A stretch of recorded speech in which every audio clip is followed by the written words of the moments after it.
Assalamualaikum warahmatullahi wabarakatuh. Sa ngalan ni Allah, pagpupuri sa Kanya palagi, pagpapaabot ng kapayapaan at pagpupugay sa mahal na Propeta Muhammad sallallahu alaihi wasallam, sampu ng kanyang mga kaanak, mga kapanalig at lahat-lahat ng magsisipanig.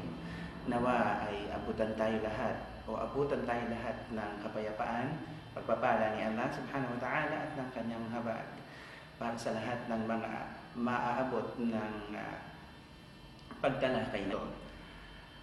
Nais nating banggitin o basahin mula sa Quran ang sinabi ni Allah subhanahu wa ta'ala pagkatapos ng a'udhu billahi minasyaitanir rajim, saklolo mula kay Allah laban kay Satanas ang isinumpa. Bismillahirrahmanirrahim, sa ngalan ni Allah ang maawain, ang mahabagin. Ang banggit sa Quran ay ganito: Qul ya ahlal kitab ta'alaw ila kalimatin sawa'in bainana wa bainakum alla na'budu illa Allah wa la nushrika bihi shay'an wa la yattakhidha ba'duna ba'dan arbaban min dunillah fa in tawallaw faqulu ashhadu bi anna muslimun. Ang sabi ni Allah subhanahu wa ta'ala sa mga katagang narinig natin sa wikang Arabe, sabihin, o kayong mga makabiblia, hali kayo sa iisang salita na pareho lang nang sa amin ang nasa inyo. Ang huwag tayong sumamba sa iba kung hindi kay Allah lang, at huwag nating ihahanay sa Kanya ang anuman. Huwag din natin gawing Panginoon ang isa't isa bukod pa kay Allah. Kung aayaw sila, sabihin ninyo lang, mapatutunayan kahit ninyo na kami ay mga sumusunod lamang naman. Yan ay matatagpuan natin sa kabanata ng Ali Imran mula sa Quran, kabanata ng Ali Imran at talata bilang 64. Sa pagkakataong ito, sa serye ng ating mga pagtalakay ukol sa relihiyong Islam at ukol sa mga relihiyong nakapalibot dito, ang nais nating bigyang pansin ay ukol sa nangyaring napakalagim o para naman sa mga kakristyanuhan, nangyaring napakagandang bagay para sa kanila dito sa minamahal nating kapwang si Jesucristo, o kilala namin sa Islam bilang si Nabi Isa. Ang pamagat o pinamagatan natin ng ating pagtalakay ngayong pagkakataon na ito na bakit ninyo ako pinabayaan. Ito'y original nating nabigyan ng pamagat noong una itong marinig bilang huwag ninyo akong ipako. Subalit nakita natin mas maganda at mas naaangkop ang bago nitong pamagat na bakit ninyo ako pinabayaan. Sa panimula, nais nating sabihin na hindi ako umaasa na inyong maiibigan ang mapapag-usapan natin ngayon. Kahit naman ako, nung aking mapagtanto at mapag-isip-isipang nangyari sa kanya, hindi ko talaga nagustuhan yung nangyaring yun. Kinikilabutan ako sa tuwing ito'y sumasagi sa aking isipan. Kaya lang, mahalaga kasing tumbukin ng hinaing na ito at pag-usapan natin. Ukol ito sa isang lalaki na umano ay karumal-dumal na pinatay. Karumal-dumal dahil nakita niyo siguro kung paano yung portrayal ni sino nga itong director na ito dun sa pelikulang The Passion of Christ. Hindi ba naman karumal-dumal pa yung nangyari yun? Kung ganun nga talaga nangyari, pinagtulong-tulungan ng lalaking ito, dumanas ng hindi mapapantayang kaapihan. Baka naman ikasama ng loob ng ibang makapapanood. Bakit ko sinabing lalaki? Hindi naman babae kasi si Jesucristo. Lalaki naman kasi, kaya yun din ang ating banggit. Dumanas siya ng karumal-dumal na kaapihan. Pinapanood ng regular, taon-taon sa mahal na araw, yung kanyang paghihirap. Pinapanood kung paano siya pinaglaruan. At sa kasalukuyan, yung kahayupan na ginawa sa kanya ay itinuturing ng napakaraming naniniwala umano sa kanya bilang kanilang kaligtasan. Bago nawala si Jesucristo, alayhi salam, si Nabi Isa, baka na naman ikasama ng loob, pero sinasabi natin bago siya nawala, kasi wala na naman siya ngayon. Inaamin naman ng lahat na siya'y umakyat na sa langit, wala na sa lupa, kaya sinabi natin bago siya nawala, ay nagsumamo siya. Meron siyang hiningi o hiniling Sabi niya sa kahulugan o sa ating sariling pagsasalarawan ng kanyang sinabi, parang awa nyo na, huwag ninyo kong ipako. Yan ang kanyang tanging hiling. Hinihiling niya sana wag mangyari yon. Kung siya ay pinakinggan sa kanyang hiling, si Jesucristo humiling na wag sana siyang ipako, kung siya ay pinakinggan, malalaman natin yan ngayong pagkakataon na ito, sa pagtalakay na ito at maiintindihan. Ngunit bago yan, magbalik tanaw tayo sa kanyang pinagmulan. Isang naiibang balita ang ipinahayag ni Arkanghel Gabriel o ni Jibril sa Islam dito kay Maria o kay Maryam. Ito ay tungkol sa kanyang pagdadalang tao at pagsisilang ng isang dakilang anak na magiging propeta. Matatagpuan sa aklat ni Marcos o ni Mark, unang kabanata at talata bilang 31.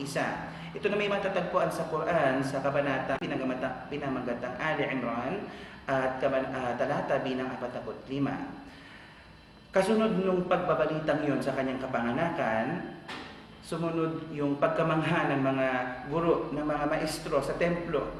Dahil sa 12 taon pa lang yung bata nung dalhin doon sa templo, ay nakaya ng makipagtalo. At talaga namang tinalo niya sa usapan at sa balitaktakan yung mga tagapagturo ng relihiyon. Pagkatapos nun, nalaman natin na siya ay tinukso ng demonyo sa disyerto. Tinukso siya ng demonyo sa disyerto dahil siya ay nag-ayuno ng 40 araw. Tinukso siya. Pagkatapos noon, ang sumunod na pangyayari na ay parang naobliga siyang gumawa ng milagro. Yun ay nang maubusan ng alak sa isang piging o sa isang handaan. Siya ay nagmilagro umano at ginawang ang tubig sa mga tapayan ay pinakamasarap na alak nilang natikman. Naparami din niya ang mga pagkain. Naparami niya ang isda at tinapay. Sa isang pagsasalaysay ay naging nakakain ng 4,000. Sa kabilang salaysay naman ay nakakain ang 5,000. Halimbawa ng kanyang mga himala, hindi lang itong kanyang himala, hindi lang alak ang bumaha, hindi lang isda at tinapay ang napakarami. Bumaha din ng milagro sa pagdating niya. Muling nakalakad o muling nakakagalaw ng mahinusay ang mga paralitiko. At ang mga bulag ay nagsibalikan ng kanilang mga paningin, nabuhay at nagsibangon ng mga patay. Siya mismo ay nakalakad sa tubig at napapahinto niya at nauutusan ng bagyo. Kaya napakarami ng naakit at nahikayat na sa kanya'y sumunod at sumampalataya. Pansamantala, tigilan natin ng kaunti ang tungkol sa mga nangyari sa kanya. Magbigyan naman tayo ng pagkakataon para malaman natin ano bang kanyang mga itinuro. Puro lang ba siya mga milagro? Wala ba siyang dalang mensahe? Anong kanyang tinuro? Ang itinuro niya matatagpuan sa Mateo, Kabanata 4, talata bilang 17. Ang sabi niya, ang kasalanan ay talikdan dahil nalalapit ng hari ang langit. Isa pang itinuro niya sa aklat muli ng Mateo, Kabanata bilang 5 at talata bilang 18. Sabi niya, pakatandaan ninyong hanggang nananatili ang langit at lupa, walang kahit na katiting at pinakamaliit na bahagi ng batas ang mawawala. Isa pa rin sa itinuro niya, ang tangi kong ginawa ay ilahad sa inyo ang katotohanang narinig ko mula sa Diyos. Ito'y matatagpuan sa aklat ni Juan o na John, Kabanata bilang 8 at talata bilang 40. Ang huli, hindi ito huli, ang dami niyang itinuro, ang dami niyang pagpapaliwanag, pero sa mga ginamit nating halimbawa, ito na ang huli. Sabi niya sa aklat muli ni Juan, John 8:42, ang sabi niya, ako ay galing sa Diyos at narito na nga ako. Hindi ako naparito dahil sa sarili kong gusto, kaya lang ay isinubo niya ako. Napakalino ng kanyang mga katuroan.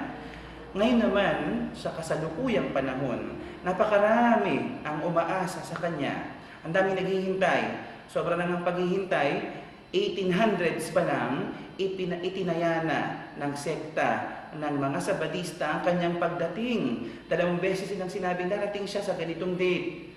2 beses din silang pumalpak sa kaligtasang dulot ng pagkabayubay niya at pagkamatay umano sa krus. At matagal nang pinagkakitaan ang kwentong ito Marami na ang mga tumiba, marami na ang tumubo sa pagtitinda ng kanyang dugo, sa pagtitinda ng kanyang tinik, sa pagtitinda ng kanyang napakaliit na tapis nung siya ipako umano sa krus, at napakarami na lalo ang kumita sa kanyang kahoy at pako. Kasing dami ng mga taong nagpako ng kanilang kaligtasan sa kanyang krusipiho. Alam nyo kasi, dahil sa krus na ito, nawala ng kwenta ang pagsunod sa utos na Diyos. Yung pa naman ang pinakamahalaga niyang pinakaturo-turo. Nang tanongin siya, Guro o Master, ano po ang pinakamahalaga kong gawin? Wala siyang ibang itinuro kundi yung pagsunod sa batas ng Diyos. Kaya lang, nawalang halaga dahil lang sa katuroang ukol sa pagkakapako na ito.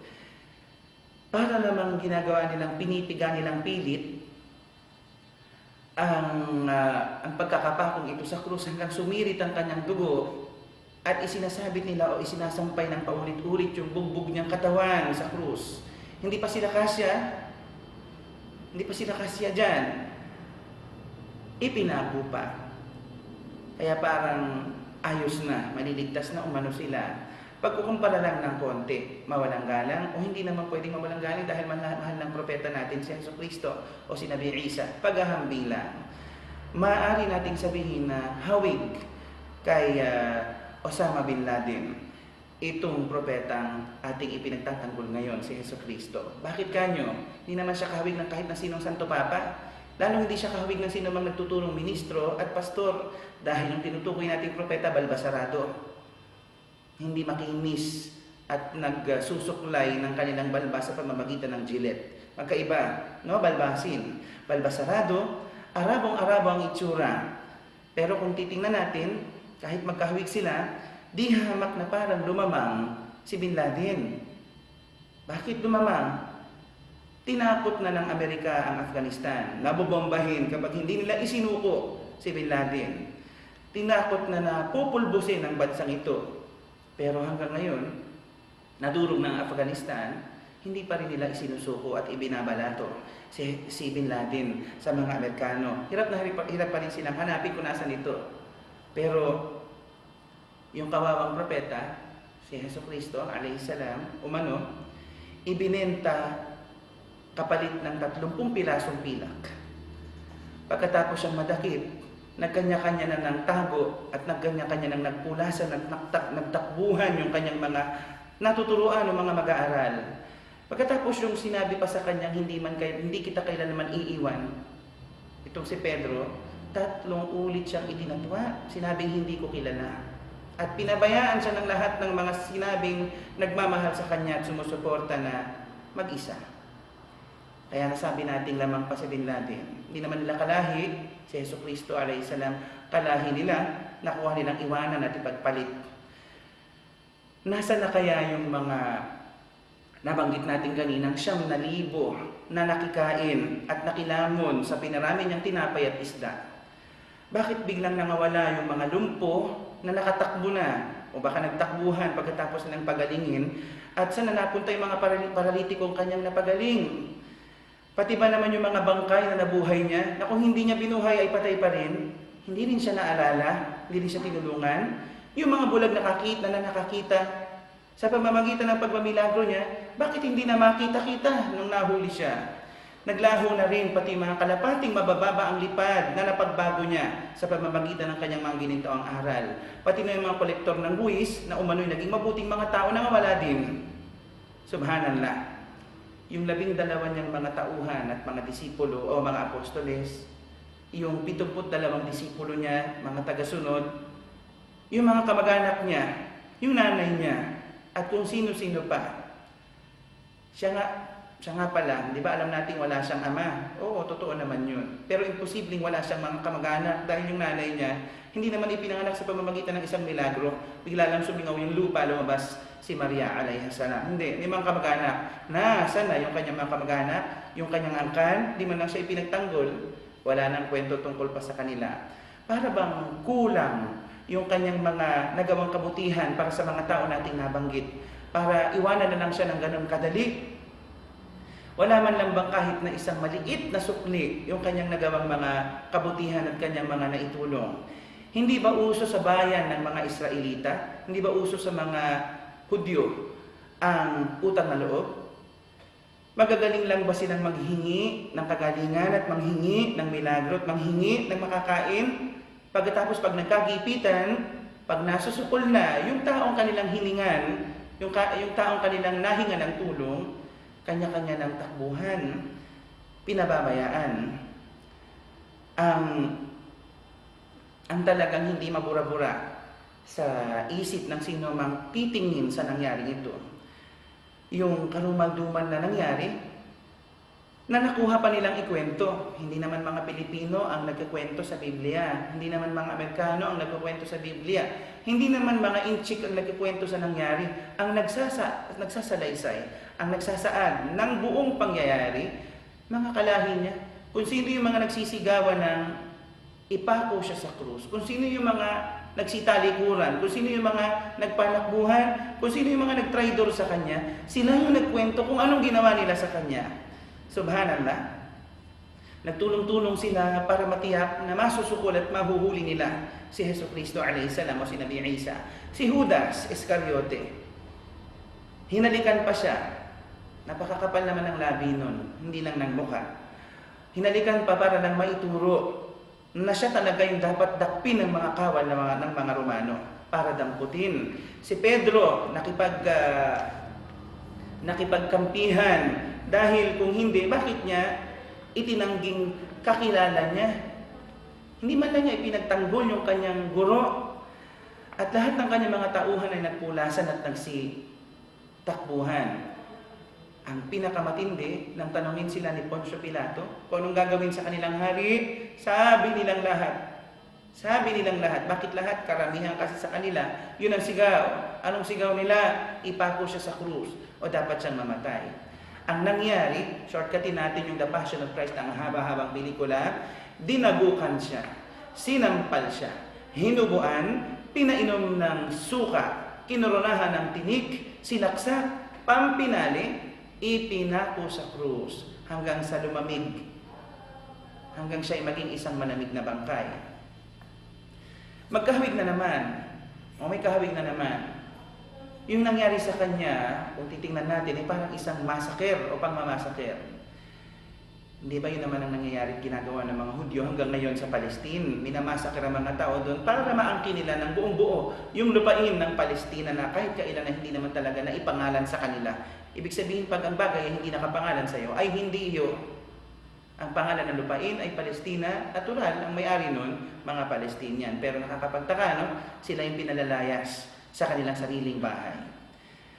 Nagtataka ako, at dapat magtaka na rin kayo, kasi dapat masaktan ang mga nagmamahal kay Jesucristo. Dapat masaktan sa nangyari. Pero sa kabaligtaran, ikinaliligaya pa ito ng mga tagasunod niya dahil ito raw ang gagamitin nilang salbabida. Yung krus, yung krusipiho, ang pagkakapako sa krus, ito raw ay magagamit nilang salbabida, bagay na magagamit para sa kanilang kaligtasan. Kayang-kaya nilang panoorin ng paulit-ulit yung pelikula at wa-effect sa kanila, baliwala lang. Wala man lang kahit na isang Kristiyano ang nag-iisip na ipaghiganti siya. Wala man lang naghahabol ng katarungan laban sa lahing Hudyo na paulit-ulit nilang inapi si Jesucristo sa Darussalam o sa Jerusalem. Mabuti pa nga yung ibang mga tinuturing na bayani. Mabuti pa si Ninoy. Mabuti pa si Joseph Estrada. Ipinagralya ng milyon-milyon dun sa EDSA. Pati nga si Etchagaray, milya-milya ang lamang dahil inalala ng simbahan hanggang sa kulungan. Alam niyo bang ginawa? Binigyan siya ng napakalaking rosaryo. Yung bang galing pa ng Baguio, yung kahoy, yung malalaki. Halos silaki ng kamao ang bawat beads nun.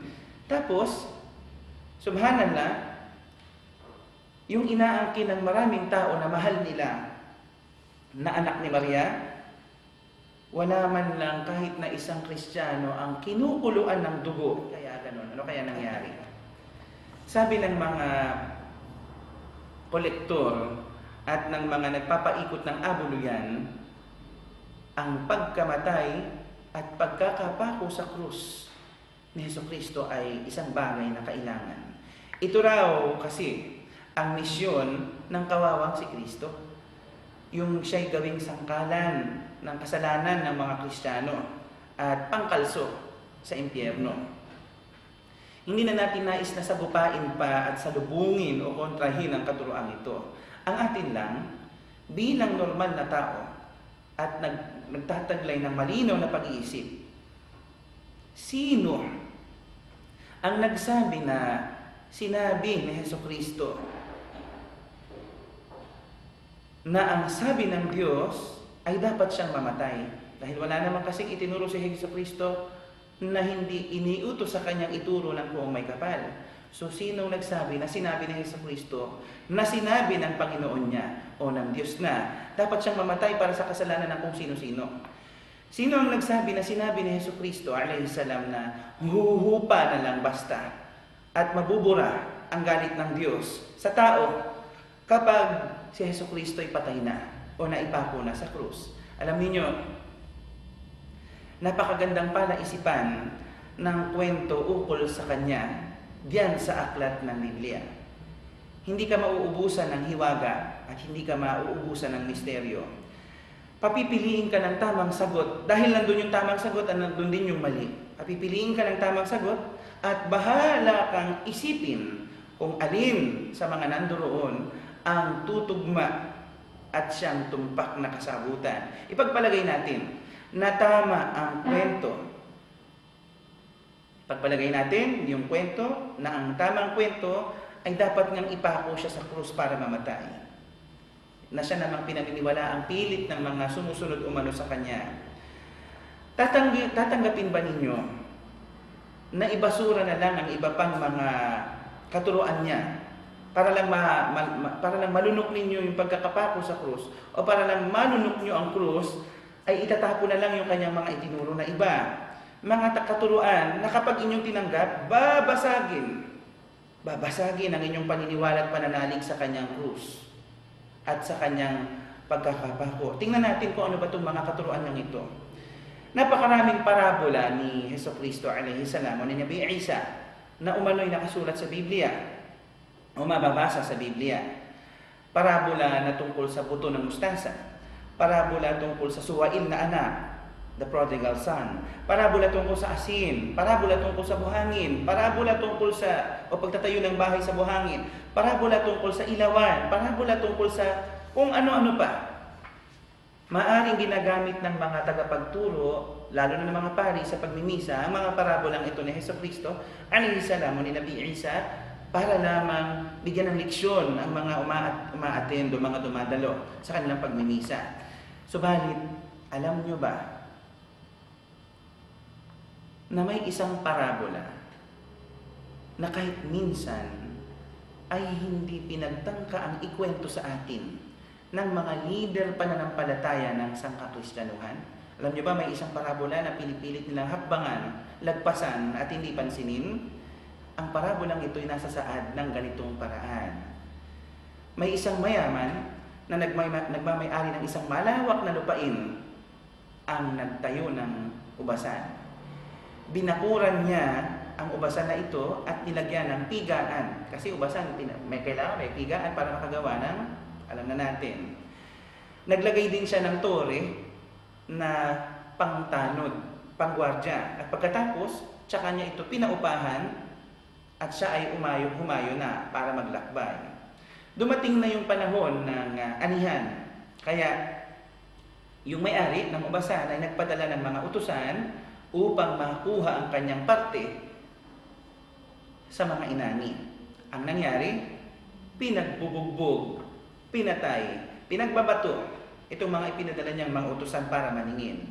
Nagpadala siya ng higit na marami pang ibang bilang ng utusan. Subalit ganun din ang sinapit ng mga yon sa kamay ng mga nangungupahan sa kanyang lupain.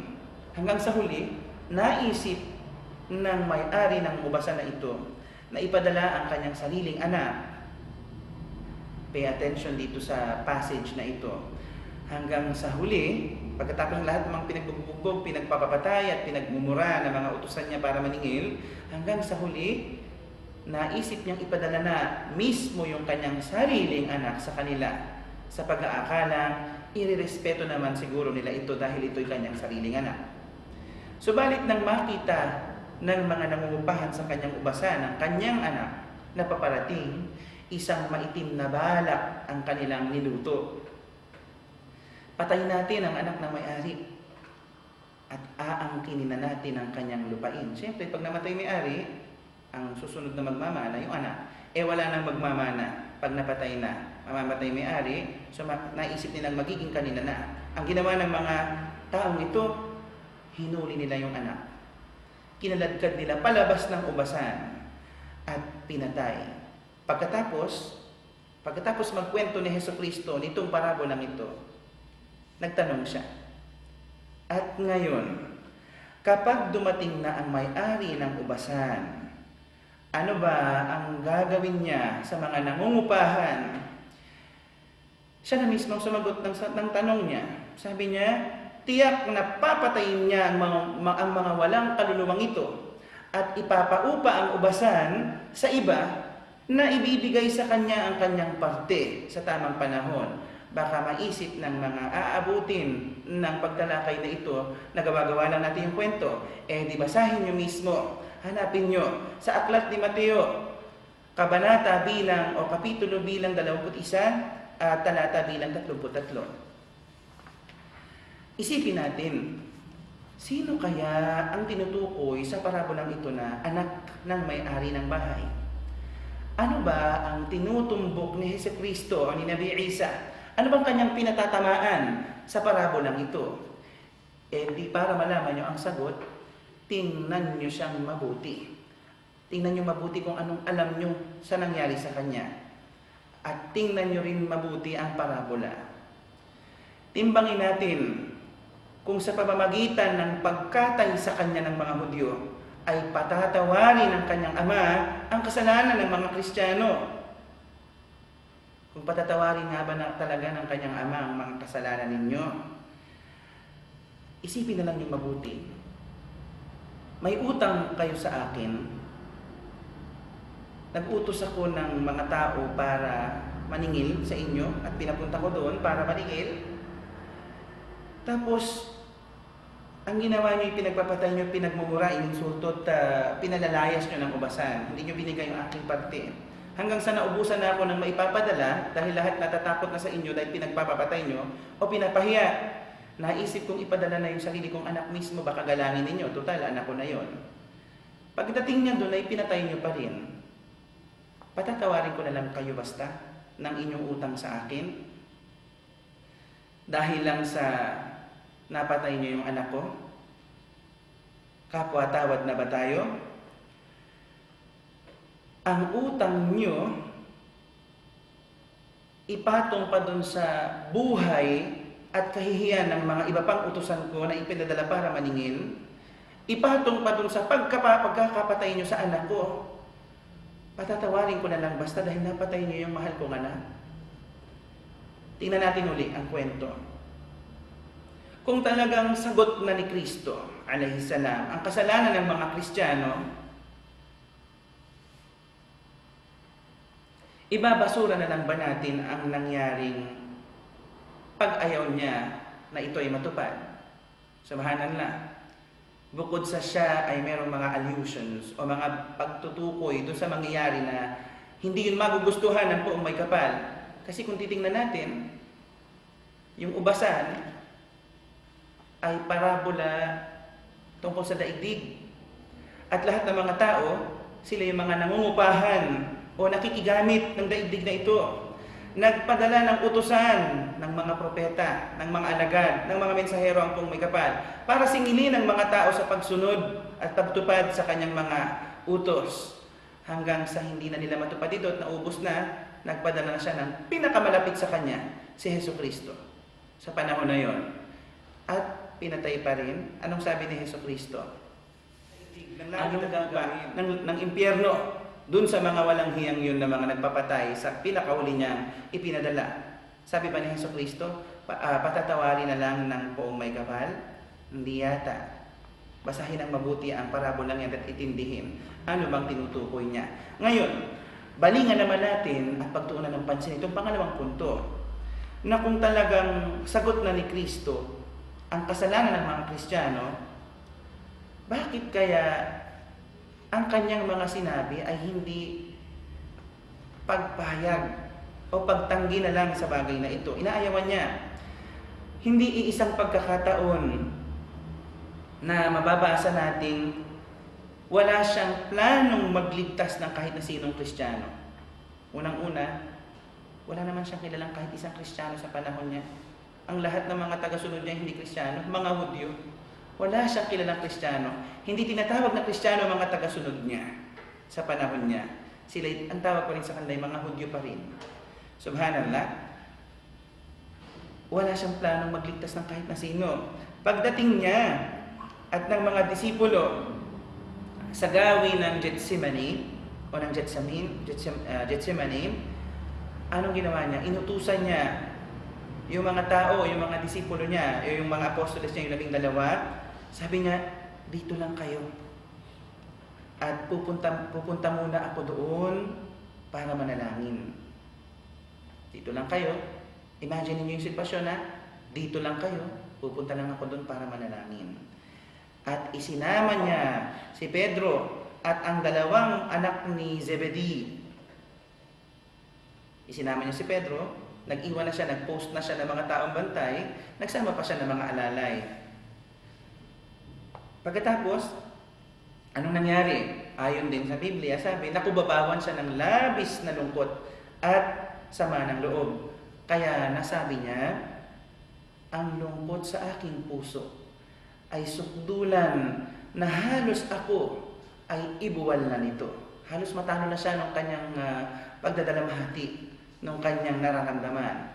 Tapos sabi pa niya dun sa 2 alalay na dinala niya, dumito lang kayo at magbantay sa akin. Dumito lang kayo. Subhanallah, tingnan niyo yung strategy. May bantay sa outer, may bantay sa inner, at saka lang siya naging kampante at naging komportable na manalangin. Sabi niya, o sabi sa Biblia, lumayo pa siya ng kaunti at saka tumira pa sa lupa. Si Jesucristo nakatira pa, hindi nakataas ang kamay at humihingi, nakatira pa. Kung paano manalangin, yung mga hindi mga Kristiyano, ganun siya nanalangin, saka siya tumira pa. Nanalangin siya habang nakatira pa, hindi nakataas ang kamay o nakatingala sa langit.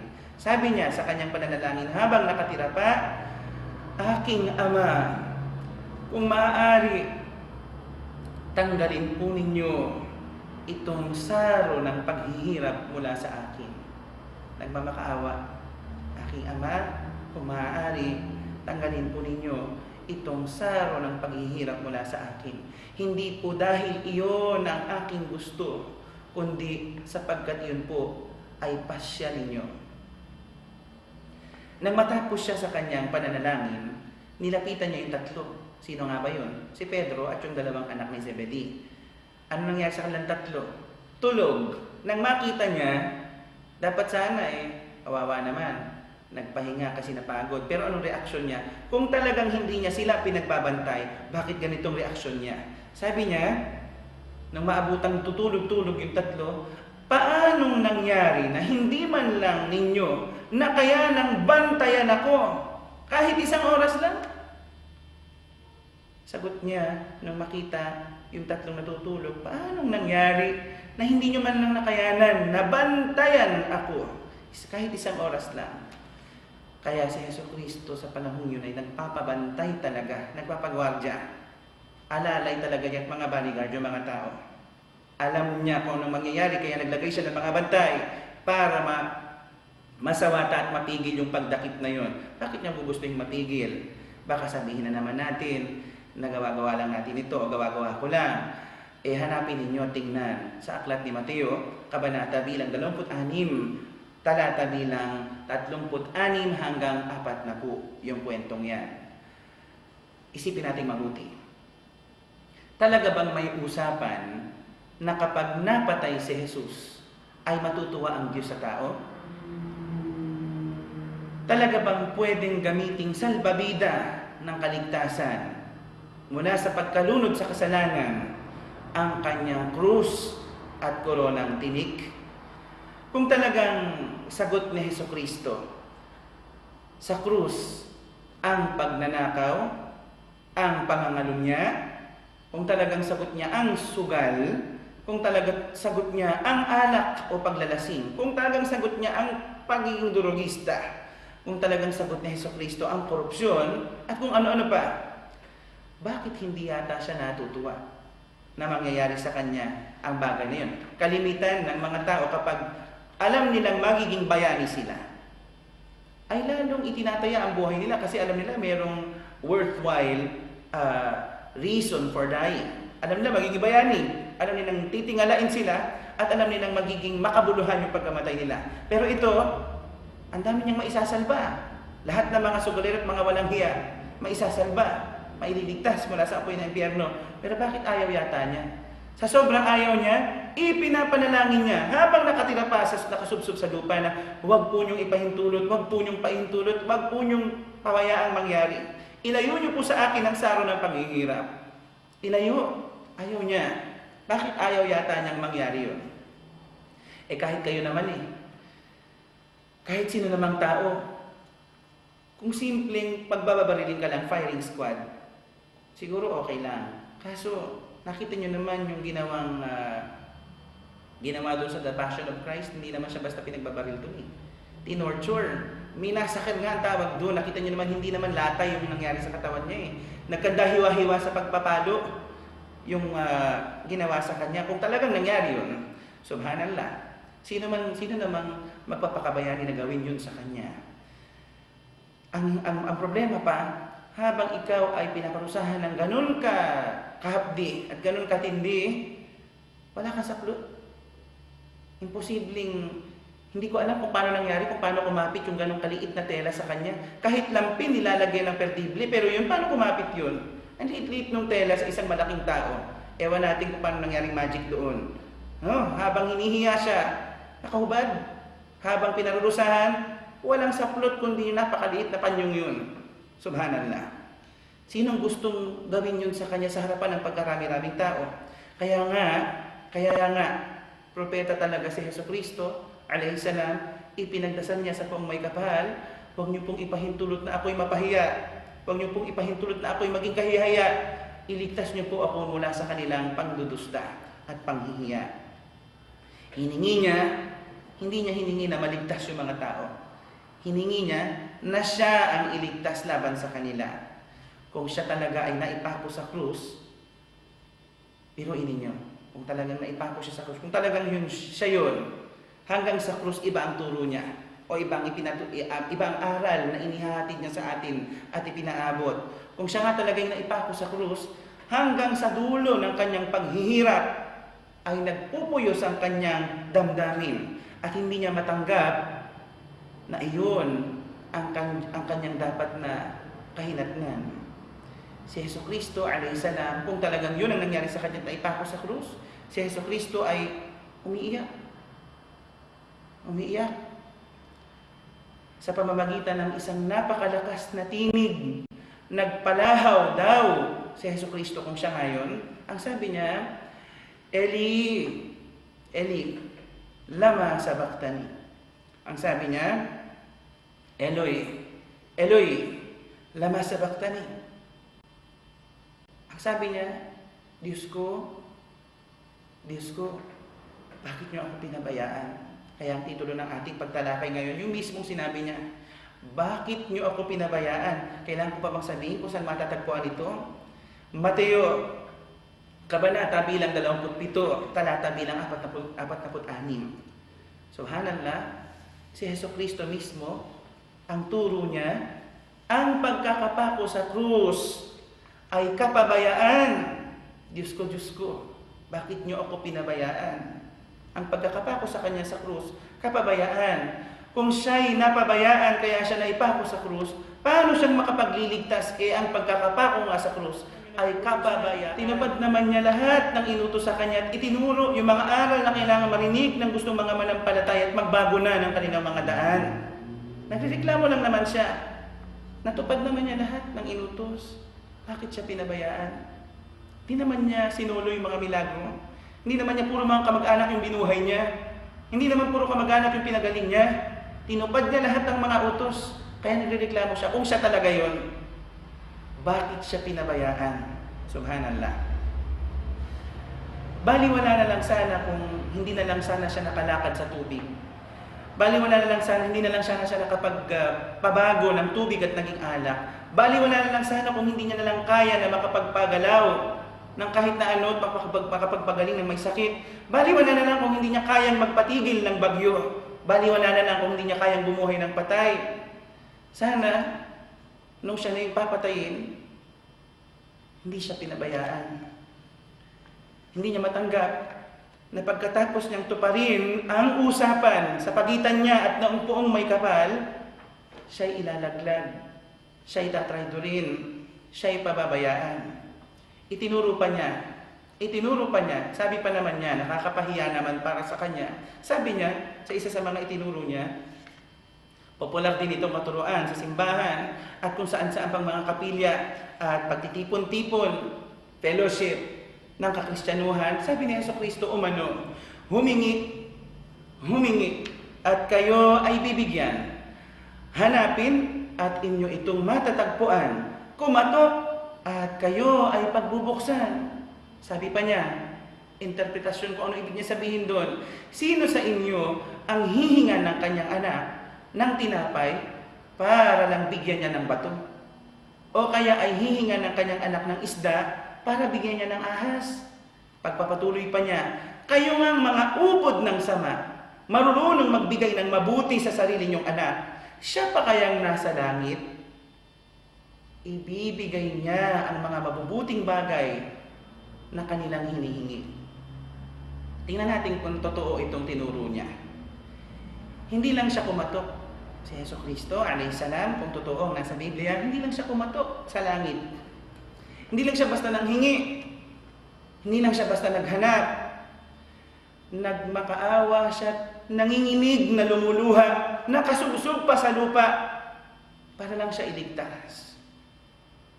Kung totoong siya ay naipako sa krus at namatay, isa lang sa dalawa ang totoo. Isa lang sa dalawa ang pwedeng totoo at dapat tanggapin. Tapos yung isa, pipilasin na natin at tatanggalin. Itatapon na natin at hindi na tataglayin ang ating mga puso at ng ating mga isip at sasabihin natin isang kasinungalingan. Si Jesucristo ba ay pinakinggan? Sabi niya kasi humingi, bibigyan. Humanap, matatagpuan. Kumatok, pagbubuksan. Nung siya ay kumatok sa langit at humingi na siya ay iligtas, siya ba ay iniligtas at pinakinggan o hindi? Sasabihin natin, o baka wala tayong masabi kung hindi isang pagtunganga, wala tayong maisagot. Siya nga hindi pinagbigyan, siya nga hindi pinakinggan. Sino pa kayang uri ng Kristiyano ang mapapakinggan kapag kumatok sa langit? Kung si Jesucristo pinakamalapit, hindi pinakinggan, pinabayaan. Sabi niya, pinabayaan siya eh. Diyos ko, bakit niyo ako pinabayaan? Siya ang nagturo nun. Nakapabayaan ang nangyari sa kanya. Kung siya nga hindi pinagbuksan ng langit nung siya'y kumatok, kung siya nga hindi pinagbigyan ng langit nung humingi, kung siya nga hindi pinagbigyan ng langit nung hanapin niya yung tulong nila, paano pa kaya yung kung sino-sino lang? Ito na siguro yung pinakahuli natin gustong ipaisip sa ating lahat. Kung totoong napatay si Jesucristo at nabayubay sa krus bilang kaparusahan, kahit wala siyang kasalanan, mangangahulugan itong wala siyang pananampalataya. Delikado ang maniwalang siya'y naipako sa krus. Delikado. Dahil sabi niya, kung mayroon lang kayo, kahit gabuto ng mustasa, alam niyo ba yung buto ng mustasa? Pagkaliit-liit na buto. Kung mayroon lang kayong kahit gabuto ng mustasa na laki o liit ng pananampalataya, magagawa ninyong utusan ang punong ito na mabunot at tumapon sa dagat at susundin kayo nito. Sabi niya yan sa aklat ni Lucas o ni Luke, kabanata bilang 17, talata bilang 6. Sabi niya, kung meron lang kayong gabuto ng mustasa ng pananampalataya, magagawa niyong utusan ng punong ito na tumapon. Hindi nga siya nag-utos eh. Nagmakaawa nga na iligtas. Hindi natupad. Ibig sabihin ba nun kahit gabuto ng mustasa, wala siyang pananampalataya? Nakakatakot. Nakakatakot ang maniwala at bumilib na lang basta na siya'y naipako sa krus dahil kinakalaban ito at sinasalubong at sinasalungat yung mismo sarili niyang katuruan. Kung meron lang kayong kahit gabuton ng mustasang pananampalataya, kaya niyong sabihin sa isang bagay na tumapon ka doon, puno, tumapon sa dagat. Hindi nga lang siya nagsabi, oy, ikaw tumapon ka. Sumubsub sa lupa. Hiningi na siya'y maligtas. Pero hindi nangyari dahil siya umano mismo yung nagsabing, bakit niyo ako pinabayaan? Bakit niyo ako nilaglag? Bakit niyo ako tinraidor? Bakit di niyo ako tinulungan? Subhanallah.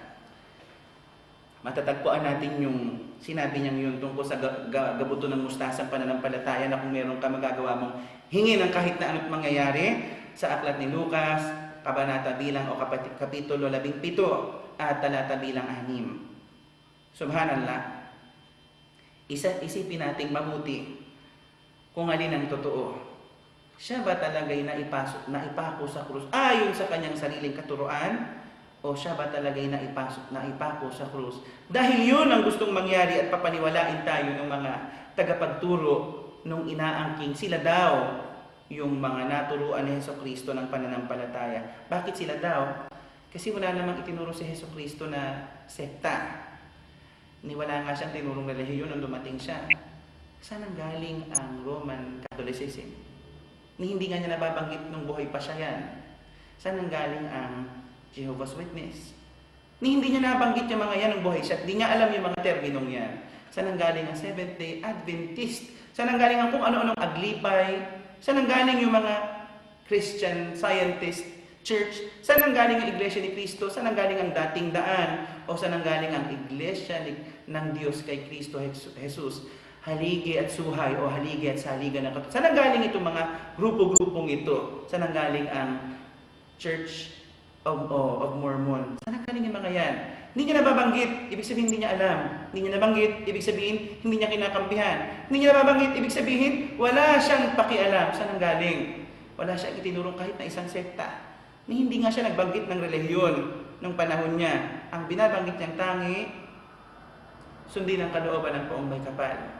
Wala nang iba. Kung kayo'y tagalupa, sumunod sa Kanya, dahil ang mga tagalangit ay sumusunod ng tiyak sa Kanyang mga patakaran. Hindi na natin gustong pakahabaan. Siguro magkikita tayong muli sa isa na namang talakayan, ukol pa rin sa pananampalataya at paglilinaw at pagliliwanag ng mga katuroang pinalalabong pilit kahit na malinaw at kahit na tiyak nilalagyan kayo ng duda.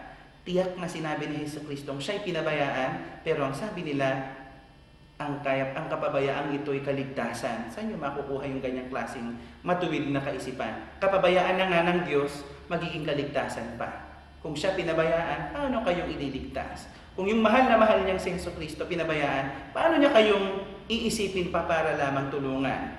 Hindi ba iniisip natin at sinasabi natin, kung meron sigurong pinakamamahalan poong may kapal, kung meron sigurong pinakamamahalan poong may kapal na nasa langit, o ang dakilang lumikha, ang Diyos, kung meron ng mahal, o kung isa lang ang mamahalin niya, sigurado akong walang pipiliin kahit na isang Kristiyano. Ang pipiliin niya, kung isa lang ang mamahalin, si Jesucristo lang.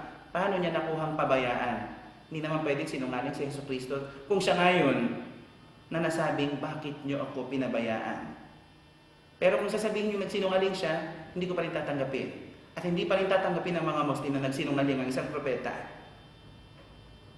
Sa Islam, ang turo ni Allah subhanahu wa ta'ala, sabi niya sa ayah mula sa Quran, pagkatapos ng A'udhu billahi minasyaitanir rajim, Bismillahirrahmanirrahim, وَمَا قَتَلُوهُ وَمَا صَلَبُوهُ وَلَكِنْ شُبِّهَ لَهُمْ.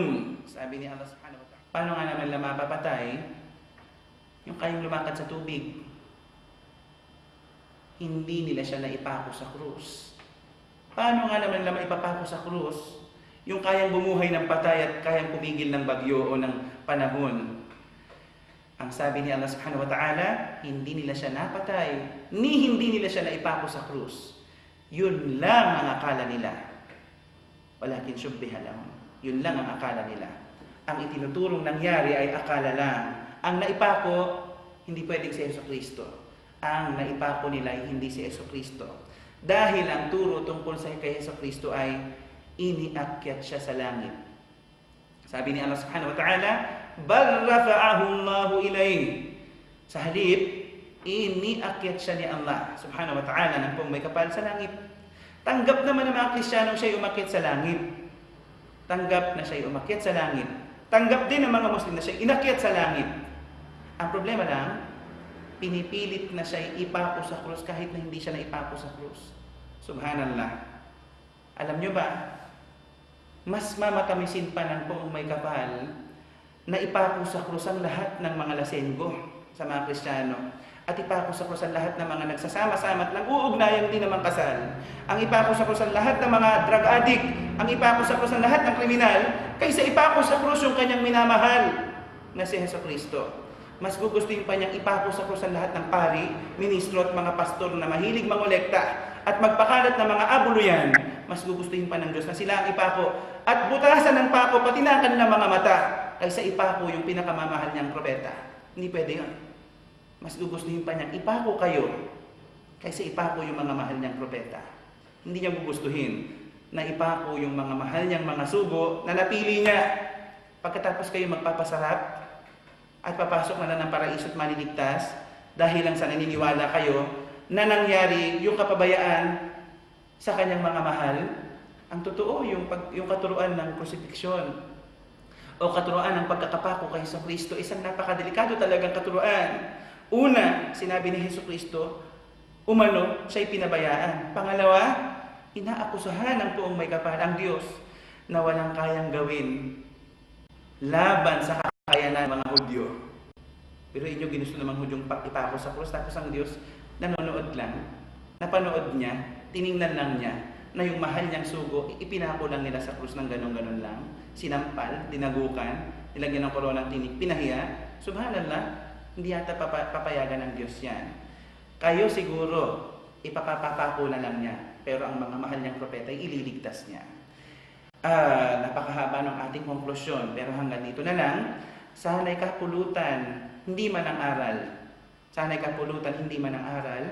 Kapulutan ito ng bagay na pagmumulan ng pag-iisip ukol sa tamang pananampalataya at paghahanap ukol sa tamang daan dito sa lupang ito na pinagbigyan tayo ng kaisa-isa lang na pagkakataon ng poong may kapal. Hanggang dito na lang, muli ipinaabot natin ang isang dua o ang isang pang dua. Subhanakallahumma wa bihamdik, ashhadu an la ilaha illa ant, astaghfiruka wa atubu ilaik. Assalamualaikum warahmatullahi wabarakatuh.